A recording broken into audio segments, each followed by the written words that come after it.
Kri phun lang nak atong kam in kan so san vek in ni tin kan nun nak a ne na kan huri bodin.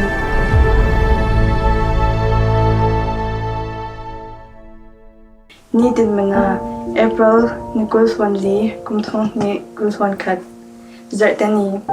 Jisu in na ke kholding in siang o Johan bung hai thum chang riat Peter in ke chu jang tek khala ikho sakshim shim loading ati Jisu in nage galo kholo asia chun kanhen a natal thaino loading tia ati boipa in nage alo kho sakding ti mi hi narwa thaimo Peter chun arwa thai shim shim lo allow to e boipa kage chu jang te khal a ikho sakshim shim loading ati nang ta chu tin na te ve men thai so kho boipa in anhen a Peter nage galo khol lo asia chun kanhen a natal thainon loading ati mi hi minsin o Jisu e asim dumi chu Peter nage kholding i isyang lo a chun kadung i thun thai loading na kan tuan tlang thai loading i na tuan mi lo ning thai loading ati chan asi Jurang a Peter in kake long silo in kakut le kalut la ikot si o ati asina in Jisu in tikol zo pol in ke kolong antul nataksa fai zo ati Jisu Christu in rundam tu le kan boy i vaikat na kan zoom le kan zo sang beten atisan i kol fai mi kan suzo kumkwa day in Jisu tisan in kumkwa mi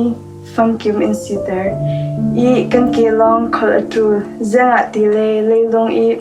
kan umlai ronga leivut in imbalter ronga khol sing atul na kasi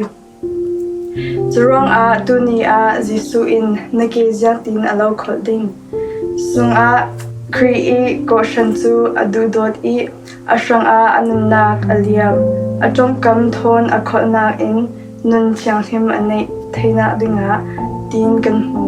ko shan I asimi kan ni chu pachian tong kam I chan hlim termi kan sizau pachian thu sung a kan do si le